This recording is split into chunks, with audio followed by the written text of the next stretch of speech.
हम ये कहने पे मजबूर हैं कि अभी हिंदुस्तान आजाद नहीं, जब तक भारत माता के सीने पे चढ़ के औरत के साथ ही, माता के साथ ही जुल्म ज्यादती होती रहेगी, जब तक हम आजाद नहीं। तो ये हर उस मर्द को शर्म आनी चाहिए जिसकी माँ, बहन, बेटी बैठी हुई है और वो निकलकर इस बात पे कोई हंगामा नहीं काटते। आइडेंटिटी देखकर हिजाब का मामला हो, मोदी जी बेटी बचाओ बेटी पढ़ाओ, बेटी बचाओ बेटी पढ़ाओ, इतना झूठ और उसके बाद इतना प्रोपोगेंडा।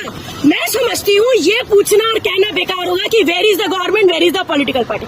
हमें आज यहाँ पर एहसास दिलाना हर आम चलते हुए शहरी को, ये जो सड़कों से मर्द गुजरते, ये जो सड़कों से औरतें गुजरती है, गैरत और शर्म इनके अंदर होनी चाहिए, और अगर इनके अंदर होगी तो हम अपनी लड़ाई खुद लड़ सकते हैं।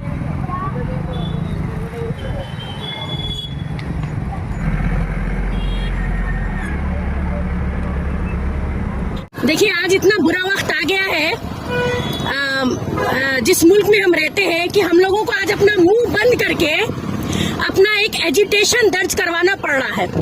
हमारा आज का जो ये साइलेंट प्रोटेस्ट है, वुमेन इंडिया मूवमेंट, एक ऑर्गेनाइजेशन जो 12 स्टेट्स में कुछ सालों से औरतों के एम्पावरमेंट और अपलिफ्टमेंट के लिए काम करती है, हमने पिछले कुछ 1 महीने से एक कैंपेन स्टार्ट किया हुआ है। आप देख सकते हैं इस कैंपेन का जो हमने टाइटल दिया है कि वुमेन सेफ्टी, ठीक है, एक कलेक्टिव रेस्पॉन्सिबिलिटी, यानी औरत की हिफाजत हर एक की जिम्मेदारी। ये एक इनफरादी कोई मामला नहीं है, बल्कि मैं समझती हूँ कि इस मुल्क में 50% औरत जो है वो ह्यूमन रिसोर्स है, और उसी के चलते हुए जो तशद्दुद सामने आता है, यानी औरतों के साथ जिस तरीके का जुल्म हम देख रहे हैं, और खास तौर से under the regime of BJP government के, ऐसा मालूम होता है जैसे पावर में बैठे हुए लोग इसको सपोर्ट करते हैं। रेप की घटनाएं हो, या फिर औरतों के साथ ट्रेन, बस, सड़क पर चलते हुए वायलेंस हो, या फिर औरतों को जो जस्टिस नहीं मिलता, या फिर वो एक्टिविस्ट औरतें जो आवाज उठाना चाहती हैं सोशल इश्यूज के ऊपर, उनको बिहाइंड द बार्स डाल दिया जाता है, या फिर लिंचिंग बुलडोजर में जो औरतें सफर होती हैं, या फिर आसाम के डिटेंशन कैंप में बुरी हालत में, तकलीफ में जिन औरतों को रखा जाता है। ऐसे में हमने अपनी जिम्मेदारी समझी, हमने 2 अक्टूबर को एक कैंपेन स्टार्ट किया, क्योंकि गांधी जयंती के दिन ये गांधी जी का एक स्टेटमेंट था, ये कोटेशन था कि जिस दिन औरत कश्मीर से कन्याकुमारी तक मुल्क में अकेले सफर कर लेगी, हम उस दिन समझेंगे कि ये मुल्क आजाद है। और आज ये जो 75 साल हम आजादी का गाना गाते हैं और जो हालात हम देख रहे हैं, ये मैच नहीं होते। इसलिए आज हम ये कहने पे मजबूर हैं कि अभी हिंदुस्तान आजाद नहीं, जब तक भारत माता के सीने पे चढ़ के औरत के साथ ही, माता के साथ ही जुल्म ज्यादती होती रहेगी, जब तक हम आजाद नहीं। तो ये एक आजादी की लड़ाई है जो आज के वक्त में औरतें इस मुल्क में लड़ रही हैं। कोलकाता रेप केस से लेकर, ठीक है, आप पीछे की हिस्ट्री देखिए, या फिर रोज बरोज कोई भी ऐसी कम्युनिटी उठाइए, दलित उठाइए, क्रिश्चियन उठाइए, मुस्लिम उठाइए, यहाँ तक कि आइडेंटिटी बेस्ड अटैक भी है इस मुल्क में। आइडेंटिटी देखकर हिजाब का मामला हो, स्कूल कॉलेजेस में देखिए कि नर्सरी की बच्ची को नहीं छोड़ा जाता, उसके बाद ट्रेन में, बस में आप देखिए, यहाँ तक कि women in uniform also not safe in this country. उसके बाद सवाल उठता है लॉ एंड ऑर्डर का, सवाल उठता है जस्टिस सिस्टम के ऊपर। यही हमारी कुछ डिमांड्स हैं कि हम चाहते हैं जो तशद्दुद और बेहुरमती और जो जुल्म इस वक्त हिंदुस्तान की सरजमीन पे औरतों के साथ हो रहा है, उसको बराबर चेक होना चाहिए। उसके ऊपर हमारी डिमांड है कि सख्त से सख्त कानून बनने चाहिए। मैडम, इस पार्टियां पावर में है मगर इनको तवज्जो नहीं दे रहे। एक बात सुनिए, जो पार्टी पावर में है, जो गवर्नमेंट आज पार्लियामेंट में बैठी है, नया पार्लियामेंट का जब इनॉग्रेशन हुआ तो मोदी जी बोले थे 33% रिजर्वेशन औरतों को गिफ्ट कर रहा हूँ। आज तक वो गिफ्ट हाथ में नहीं आया औरतों के। औरतों का रिप्रेजेंटेशन लीस्ट है, यहाँ पर कम से कम मिनिमम है, औरतों का रिप्रेजेंटेशन है ही नहीं।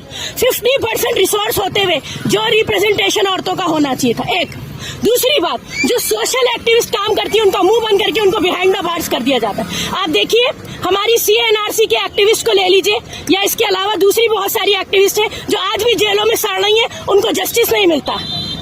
उसके बाद हम जैसे प्लेटफॉर्म जो औरतों के लिए काम कर रहे हैं, ये हमने अपनी एक अखलाकी जिम्मेदारी समझी है।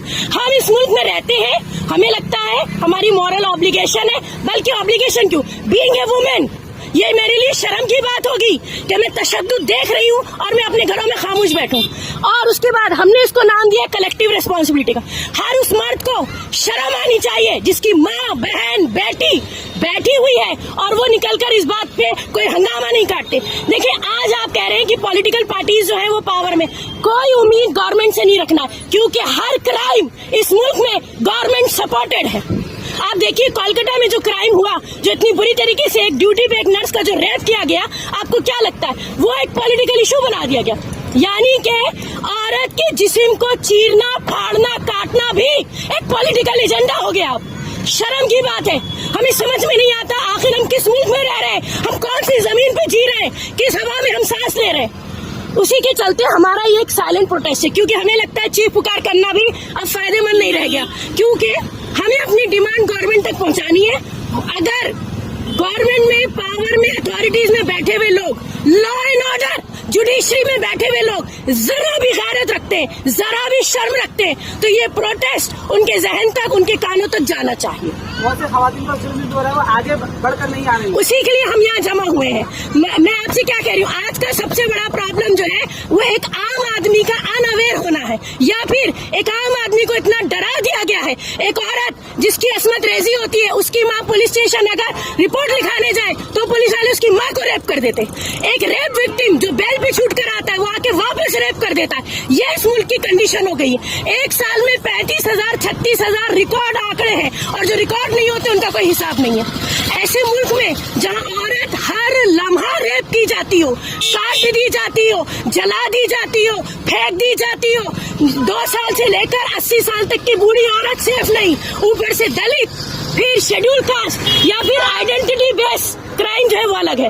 मुसलमान औरत को देखते हैं, सर ढकी है, उसके साथ अब्यूज अलग होता है, हरासमेंट अलग होता है, market place, work place, public place, कहीं नहीं छोड़ा जाता।